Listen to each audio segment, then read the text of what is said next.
SlideShare. SlideShare is basically a way of uploading PowerPoints onto blogs, because unfortunately you cannot just upload a PowerPoint straight. So what you have to do is upload it on SlideShare and then use the embedded code and put it in the blog.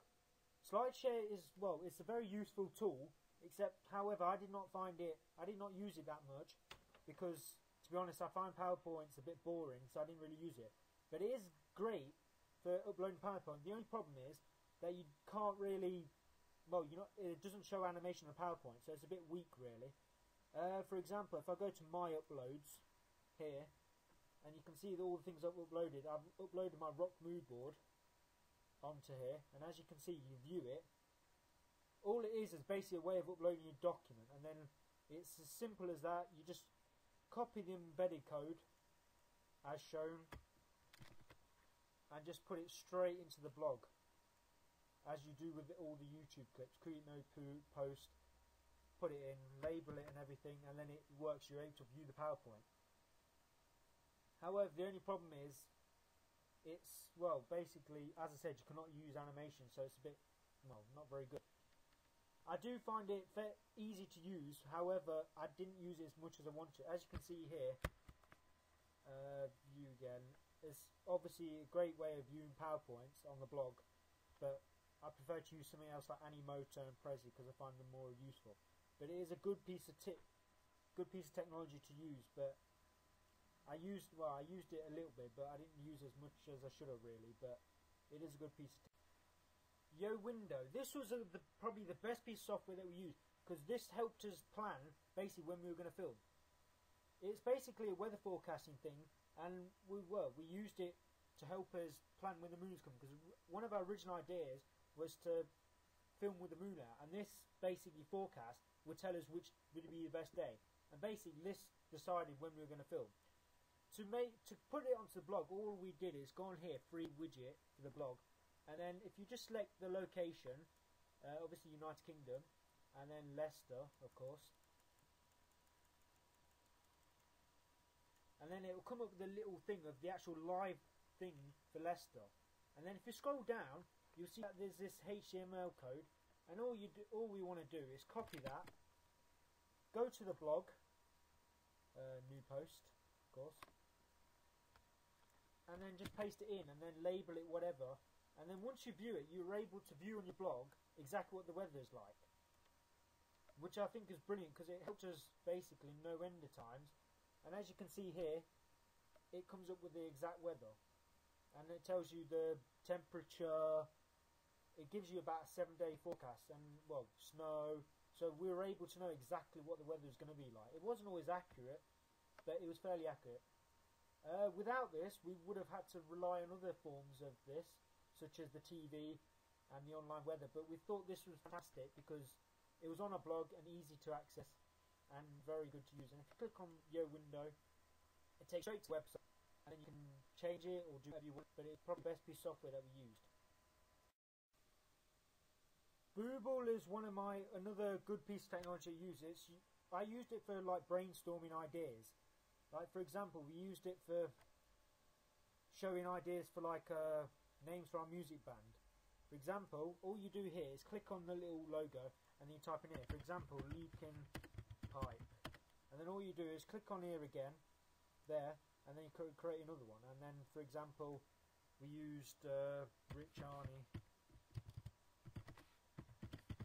And then all you do is you start like basically brainstorming. If you go back there, here's another like Taupo. And as you can see, you begin to brainstorm it, and this was very useful to use because, well, it basically helped us get good ideas, and we used it well. Basically, I found it really useful. And then all you do is when you've done, for example, you save it, and then you open it up, and then you can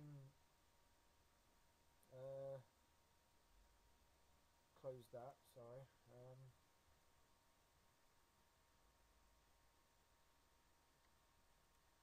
Oh, you go on sharing here, and then HTML code.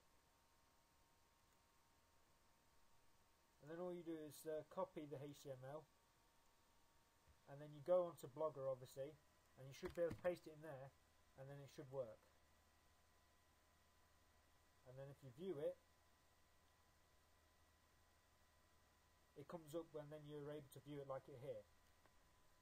If this is the proper one I've done, unfortunately I've lost the file, but this is another one I've done. And then obviously when you view it, you can drag it up, and it's just a fantastic way of viewing data really, and kind of looks really professional. And we used it quite often in research and planning stage when we were making notes as a group.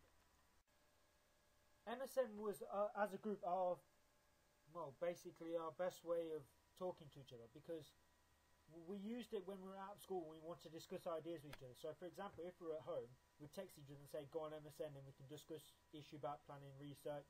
Basically we used it to communicate with each other when we weren't with each other. And for example, I had Darren and Nick's their MSN addresses, so if I wanted to contact one of them, I just send them an email, send them an instant message, and then text them, and then we could talk about it.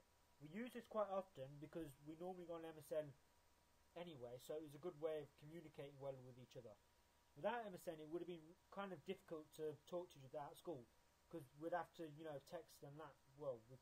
It cost a lot of money to do that. So MSN was the best way to communicate, because we all know how to use it. Basically, it's simple and easy to use, and it helps us communicate for free basically, whereas texting each other costs money. So MSN was basically the best way. Our best way of informing each other what to create my digipack. I used Photoshop CS2, which was my own software, because the reason I didn't use the Photoshop at school, because I didn't really have access to it, and every time I went in there it was always full. So I used Photoshop to help me create my digipack, and obviously this is a newer version from the one the school has. And obviously you can see it's very easy to insert images, and to start off with I found it really difficult to use, but after trial and error I managed to get the hang of it. And basically this is the software I created my digipack on. As you can see, it's very well.